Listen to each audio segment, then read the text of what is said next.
ang oras sa estudyante diri ni siya aron di mapiktuhan ang eskwela. Actually, particular kayo tag eskwela labi na si Consel Joyang. He's very particular. Ang kay naadyo na murag silabos ang mga maestra, principal ug ang estudyante i-follow jud na, no? So we look for the window which is between 3 to 5 o'clock. No, 3 to 5 o'clock. Mo na yung window nga ang bakante sila ng orasa, sir. Yeah, that's where we teach them. As of now, whole year round naatay mga 10,000 kabata athletes. I see. Free training. But this is different from the setup sa college. Kaya kung sa private college ka, when you're student athlete, usually, mas gamay imong units. So, ang ending, imbis nga 4-year course, may imong 5-year course. Is that the case sa inyong pag-teach sa student? Wala. They remain sa kanang ilang number of years sa school? Yes. Di ma-affected ilang di ma-affected ang ilang academics. We will, as much as possible, di jud. Okay, talking of sports nga to sa mga athletes, karon akong personal imong pangutana. What sports kay kargado gud sa mga mahimong sports chairman, mga mahimo kang sports personality, natural do na kay imong special. Unsa na sports nimo, sir? Well, siyempre ang orientation nako is dance sport. Dance sports. So, unsay na learn nako sa dance sport, but it's in terms of principle. Unsay atong ma-apply sa ubang sports. So, what I learned which strengthened dance sport was culture. Moton i-apply din nako. With what strengthened dance sport team Cebu City was volunteerism. So, gi-apply din nato sa kuan.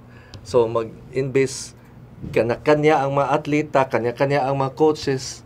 Karon teamwork na sila. Magtinabangay na sila. Ang maayo, mo tabang sa di kay kibaw pa. Sa una, ang maayo, bahala na.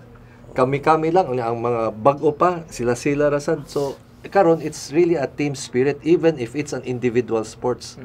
Ang mag-running sa una, individual man. Pero karon makakita kang mga bata, magtinugtog ay na. So, ako'y trivia ng dance sports ni Sir Edward. It was way back 2011 ata 2010. This time magtukaran pa ko sa the port. Thank you. And then iyang gigather tanan niyang team sa dance sports. After nag-close ang the port, exclusive for all of the dance sport niya nga athletes niya. Makita gid nimo unsa niya kapinangga ang iyang mga dancers sa una. And ang pinangga po, ang love po nga gipakita sa iyang mga athletes toward niya. So makita gyud nga nindot pagkagam.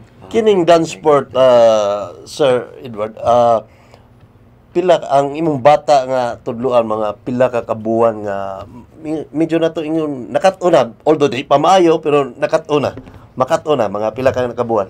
I think first we'll start with age, no? We start with as young as 4 years old. Nya mga tulo. Actually, summer, pila ra na ka session, mga 40 sessions, no? Maybe 40 days or 1.5 months. Humana na, kibaw na. That's a basic level. Maayo kayo. Lagi na ang mga world champions, mo anhi sa Cebu, mutanaw, mutudlo sa gamay sa kibaw ka. Lahi ang mga bata sa Pilipinas, labi na sa Cebu. Naaslay soul. Unsa nang soul sa Binsaya? Kanang soul, determinasyon gyud. Soul. Kana abot lawom nang sa in English, I don't know how unsay translation ana. Nasa soul, unsay soul tan-awa. Kung naay music, kung mga European pa na or Amerikano, mo na ra nang bata kung naay music. Pero kung diri Cebu, feelings, feelings mo. Lawom ang ilang feeling. Naslay rhythm. So ingon tong world champions, what takes a European or an American or even an Australian 3-4 months to learn, takes only 2 weeks for a Cebuano to learn. So dali pas kay tungod na ayat natay soul. Sa translation na Nick, Sir Nick. Pero kana paagi sa atong physical, mura sa makapanindot sa atong lawas. Exercise, part of exercise. Dance sport, of course, each sport has its own like ilang kaugalingong kanindot o ilang strength, no? Ang dance sport, murag holistic na makapa-distress kay Ako nag-gym ako sa una. Hala, sige bomba. Tapos, ang imo makita ang putawra, di ba? Kani sayaw ka, maka-feel ka sa imong creativity, ma-express imong creativity nimo, napay music, kumpleto ba? Maghangos pa ka, so holistic ang approach. So it's one of the few sports nga what we call a show sports. Show mean to say kanang bisag asa ka sayaw mutan-aw mulingi ang mataw show ba. In other words, dili pa uwahi alang ni Nico ang tanan. So in 2 weeks siguro kini si Nico, siguro mumatso na. Matso naman daan pero walay matso. Wala atong invite mga higalag ato atong mga nananaw sa pag padangat sa ilang mga pangutana. Ingon man unsay inyong mga suggestions, comments, kalabot sa natad sa paugnat sa kusog ilabi na dinhi sa dagpayan sa Suglo tuod ay Sir Edward unsa man ron ang Sports Commission sa Cebu City mura mag niagi og ingon ta last year man siguro to 2 years last year kung nahinumdum ko murag nahisubo kayo si Councilor Joyang atong bati kayo nga performance was it in palaro man siguro palaro unya nganong kalit man instead of di ata sa number 3 number 4 we're going down to number 9 number 8 something like that unya karon I don't know unsa ni tabo mura magnibalik noon ta. Actually we were number 9. Number 9 kita mo na. That was last year. We used to be in number 4. Nahimog top number 3. 9, nahimog number 6, nahimog number 4. Pero before that number 9, di ata pirmi sa number 4. Number 4. Pero this is not an excuse no, but ang palaro lisod man good as a gauge. Ang tinuod nga gauge personal na ko no. Philippine National Games PNG which is the Olympics of the Philippines for amateurs and the Batang Pinoy which is the Olympics for the youth. Kay that is LGU based. So ang mga athletes is based on the representation of the LGU. Ang palaro kombinasyon magana. Imagine how can you beat NCR? That's composed of all the LGU. Unya kita we gilamta with Cebu and Bohol. Yang uban gilamp sila, so ang division ba? No, lipay kita nga we're with Cebu province but ang others is ang ilang murag ang pool of athletes region, nila mas dako. Lahi. See. So murag lisod na as a basis for kwan. So ari ang PNG mas kabasihan pa ang Philippine National Games and compared example lisod mag-sync ba ang different kuan ba? Mag-sync ta with Bohol or sa una mag-sync ta with kuan anhislas ato sa kuan usay lisod usay kuan. Sir, speaking of Batang Pinoy, how was our performance sa Batang Pinoy? Did we meet our expectations? We would have wanted to do better but at least number 2 ta. Number 2 ta. Pero Baguio mo ay champion. Pero recently lang unsa man tong gi-award sa Philippine Sports Commissions, PNG to no? Na top ba ta? That's 10 million. 10 million? Yeah, number 4 ta or unsa ta? Top dai. Imo may panaog sa number 4. We were overall champion Cebu City ha. So it's a pride. Unya so 10 million atong nadawat. In fairness tungason ba to kay we were on equal footing with all the other LGU. Unsa equal footing? Wa tagitagag team B. Supposed to be as host city for the Philippine National Games. Naa kay team B ana. Meaning to say you can instead of one team na imong ihatag what's the purpose of team B, sir? Incentives. Team B like you have so many athletes. And maybe on that day, Team B athletes might sometimes perform better than Team B. There was one time sa Batang Pinoy, nagkadungan-dungan to, so we were sending the Team B to a Batang Pinoy in I think Davao. So ming Team B is murag dili as league on as Team A. No murag some of them are beginners pa or wa pa kaduwa. Of They experience. are good. Pero wa pa sa kaduwa tingay kadaghan as team A, no? But the champion tas Batang Pinoy using a team B group. So we didn't have that privilege in the PNG. Oh, and still na champion ta. So, this 10 million, sir, asa ni pa doon atong 10 million? Pamalit og auto. Binuo kay. Malit ang sweepstake. Basig makadaog ta sa 800 million. Oo, ultra loto. We will be as fair as we can. Meaning to say, we will spend it on the sports facilities, sports equipments, and some incentive to the athletes, but not that much. Okay, the can't ni tab, as a team, whether you win or you're not, you are a team. That's Basta what we collective want. effort. Oh, we want it collective effort. We don't want to glamorize too much the winners. Okay, that's why we're trying to change the culture. As chairman of the sports commission, ang appeal ba na sa imong program kanang pag-ingon nato, do na kay priority nga sports, individual or team sports or individual. Kay normally ang like for example some other nations gitagaan nila og priority ang individual. sports, I-share na to itong strategy. Pwede na ko ihonghong. Ang ako sa galing kuan, ang recently lang, ang akong nakuanan sa city government, ang katong kang Didal, no? Didal is our product.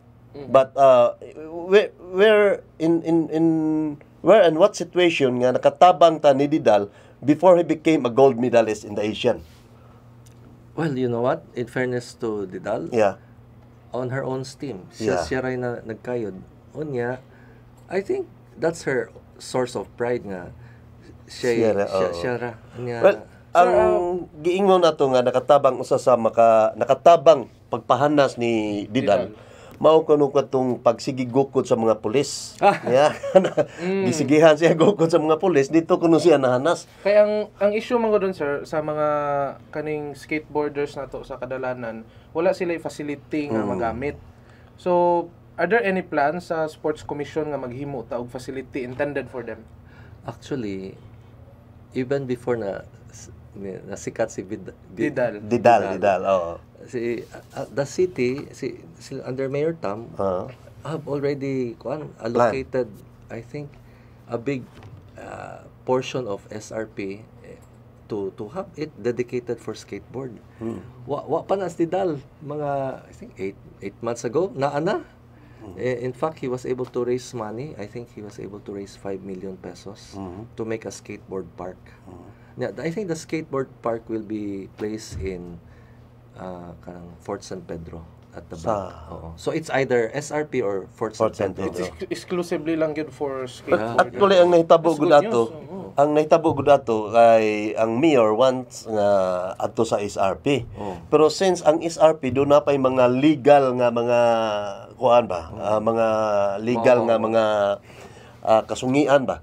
So, why nganong ibutang man nimo didto nga wa patay ka siguro o wa pa mahapsay ang mga legal matters. So, siguro mao na ang Port San Pedro siguro is ay ato na gyud na. Wala gyud kuan kay ang kinigong part sa SRP gipamalit, asan tapita, daghan pa kayo nya karon yan ay mga kaso-kaso.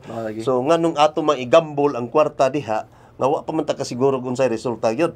So ari na lang siguro sa kanang property nga owned by iya the na city. gyud. Owned by the city.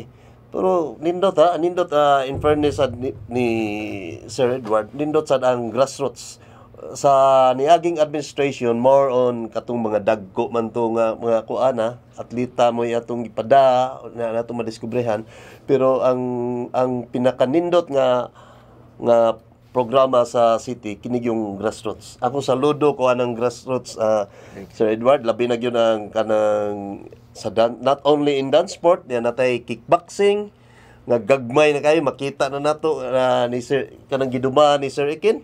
So daghan na kay mga gagmay kay makita ka nga malingaw ka. Ikin in fairness he was one of our first volunteers yun. Oh, usa sa just atong first volunteer na. Pro bono. Sa pro bono. Daghan kay tag mga volunteers nga pro bono. Kay atong condition is basta tabang mo, tabang ang syudad ninyo. Pero una sa mo tabang. Yeah.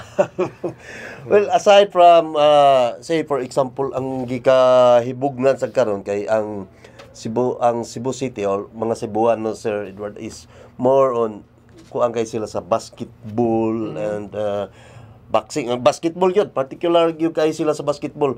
Pero all of a sudden wala murag ang city karon. Hilom. Wa may basketball event.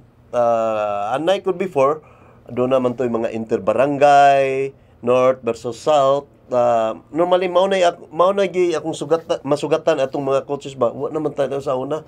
So would it be possible nga ato nang i-revive? Kay bawo nakangabuang jud kay ning mga not only Cebuanos but the Filipinos. Kay bawo ta nga wa gyud tayo naganan sa international pa kita nimo ang support love basketball. So hopefully mao na gi kuan nila kay ang basketball gyud dinhi sa Cebu City murag na medyo na wa. So I plead guilty. plead guilty. Okay, frank to be candid and frank. Kuan par nako. It's just like personal mindset nako with private school. You have all the opportunities in private school. I'm from Sacred Heart, Ateneo, private school. Awash na with support. Di not kinahanglan support ang public. Muna usay mo na magpatabang sa sports commission ya ko private school, public school, private school. Sorry. Diretso din kog sorry kay limited atong budget. Ngano mutabang matas private school nga they can help themselves, no? So in answer to that, the same way as basketball is the most popular sports, no? They don't need our help. Yeah. Who needs our help are those unknown, those like skateboard, no? Skateboard before Didal came in, unknown, unpopular, samuka ninyo so so that's why we gave attention to skateboard.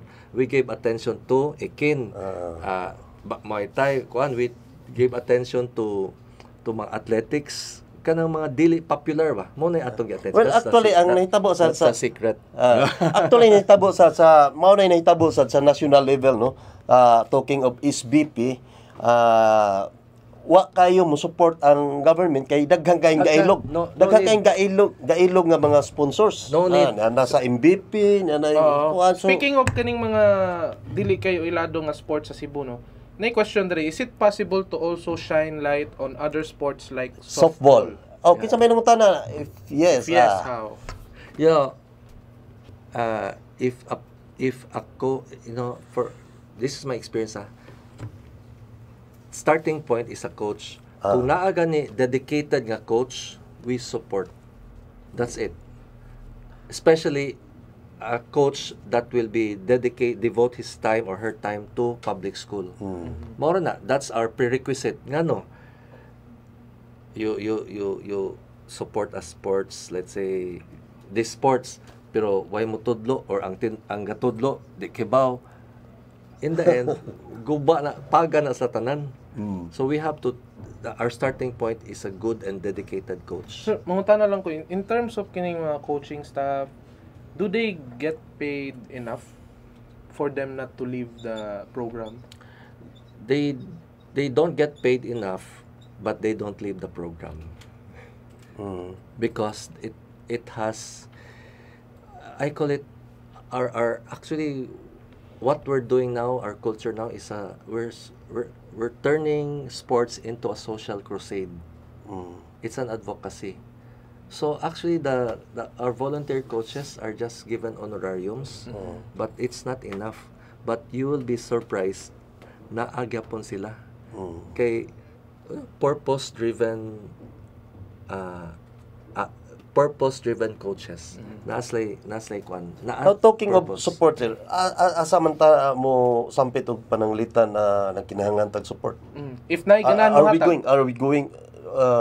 are we going to sa imong office or someone wants to help? If someone wants to help, They what go to- what should they do? we can be their access to the people that we know who are in need. So kami ang access point, meaning to say kami ang mo guide asa ang ilang support, dili mausik ang ilang support. Daghan man buyag lang, daghan nag-support. Very simple. I think advertisers man sa sila ninyo. No, so let's say si Julie, Virginia. So you're tapping mga private sectors. Usahay kuan lang ko, maluin ko, pero ang atong mahatag nila paan gikas Julius og hotdog gikas Virginia atong giusa. Ino lang ko na. Pasalamat. That's it. Ako I'm planning mo solicit ko para support ang kanang tambayan mo na ipasuportaran sa tambayan. Well, anyway, atong ngay pangutana nako ako ni kuan Sir Edward. How about kining ang support sa Cebu City not only in facilities, but how about sa mga barangays, i-direct ba dito sa unsa may paagi og ang city mo adto sa muhatag og support sa mga barangay? Well, atong strategy is this: we go through the public school. Right now, I mentioned so dili na mo adto sa barangay, ari na sa eskwelahan. We observe that barangay officials have their own strength. Ang ilang strength is political in nature, mean to say makakuman sila og mga tao when there are evacuation, emergency, ana mo na ilang strength, no? It's political. But in terms of sports, we partner with the barangay, but as a support group, but our main core of kuan is DepEd. Murag ang barangay sort of for the logistic purposes. Kanang, let's say they provide the venues. They provide the venues, the vehicle, their moral presence at ang mga barangay captains, if they're there, at least maka-feel sa ang DepEd na as moral support, no?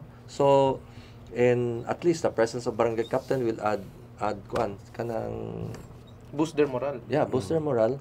But ang nindot sa public school is when the principal says, okay, all the 1,000 kids you attend. Tuman yun. Okay, paagi mas tali. Plus 10 sa actually, mao na sikreto na to.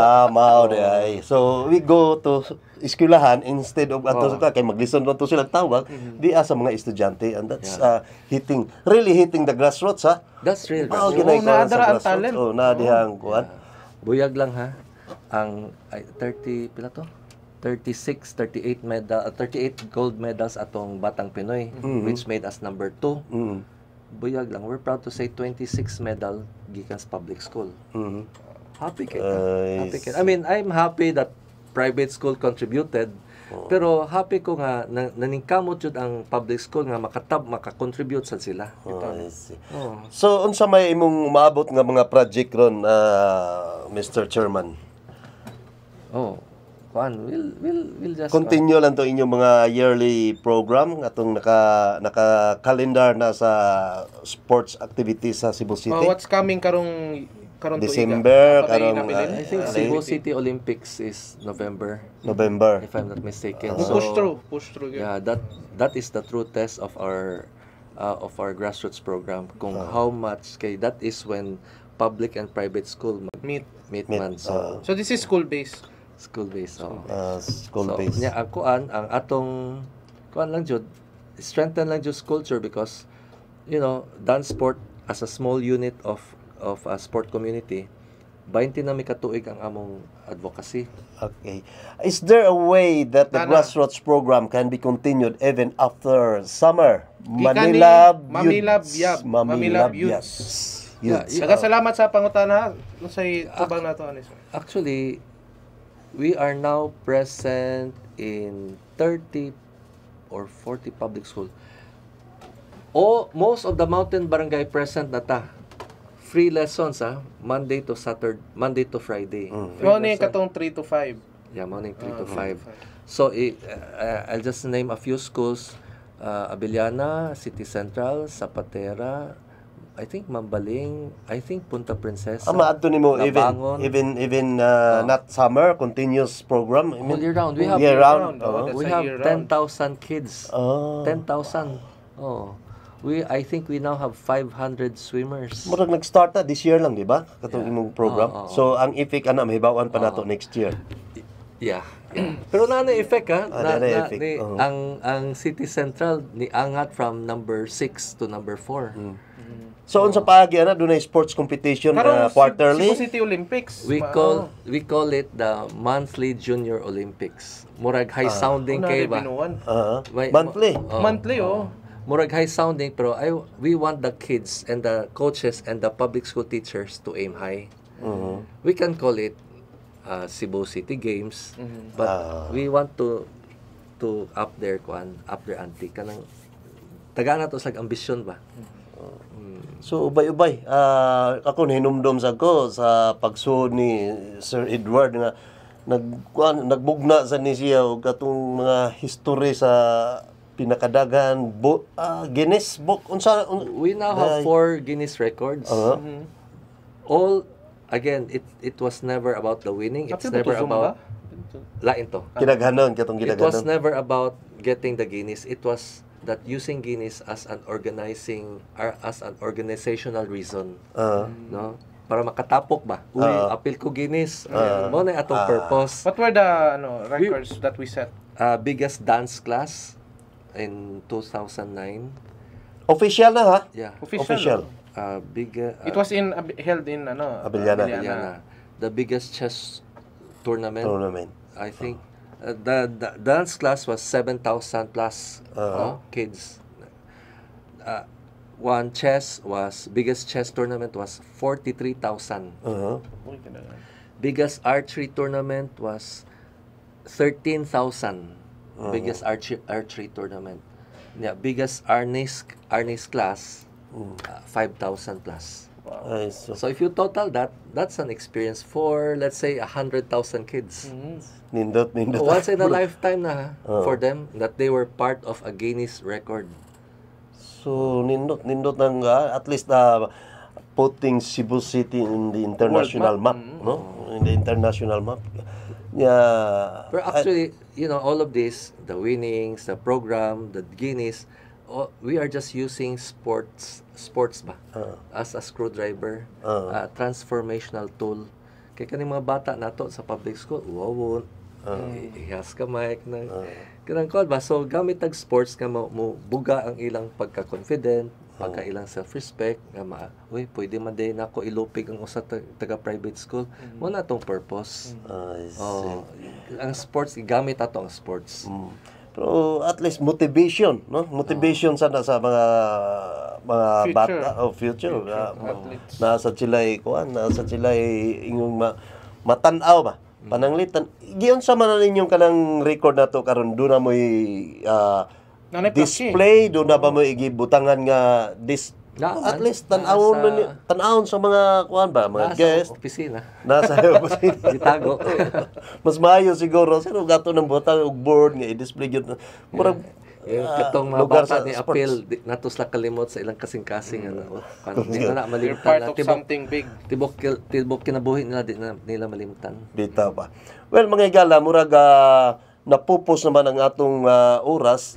Ingon man sa atong mga ngadto sa atong mga viewers, daghang kayong salamat sa inyong padayon nga pagsuporta diri kanamo sa pagsunod ning atong bag-ong programa og atong pangayuan sa atong parting statement ang atong guest karong hapon na. Sir, mahimo ta sa imong mangayo ta sa imong parting statement. Naanay karon atong gitudlo ang mga bata. It's not about sport. It's about culture. Ang atong bag-ong gitudlo ron, aside from love of the city, love of country, intuko, tan-aw na ninyo intuko Japanese philosophy na nga inyong himuon sakto nga bisag way taw makakita. No? Basta kung sakto himuha kakita katong Russian nga football. Pag humagduwa, hugaw kayong tibok stadium. Japanese football team. Tatinga sila nga na usa ka lugar dito limpyo kayo. I-interview nila kinsa tong mga tao. mga Japanese. Ano nang limpyo man mo, nga naa man may janitor diri. Musa, Culture. unsay kami nang hugaw, kami manglimpyo. Kinsa may gasulti niya, wa lang, kami lang kay mao nay sakto. That's in Toko. So mo nay gitudlo nato ron sa mga bata. Just do what is right, not because you're going to be thanked or naay mo pasalamat nimo. Why behind ang kargado sa mga sports mo atong sports wa kay plano politika, sir? Amo dagan ko Daga ka daw buntag. Panran. Mayor Duma. Boy naman gala sa gikiingon ko na napupos na itong Rasnik. Okay, dagang salamat sa mga nitana atong pasalamatan ng mga tao sa ato ang luyo sa camera sa atong technical si Hershey ug si Frank ug ang ato ang floor director karong hapuna si Romaine Rivera. Dagang salamat sa mga nananaw sa ngalan na lang sa kinatibuk ang pwersa dinhi sa Sunstar. Ako si Nico Tubo, dagang salamat. Ingon man kini si John Miguelin dinhi sa Sports Tabay.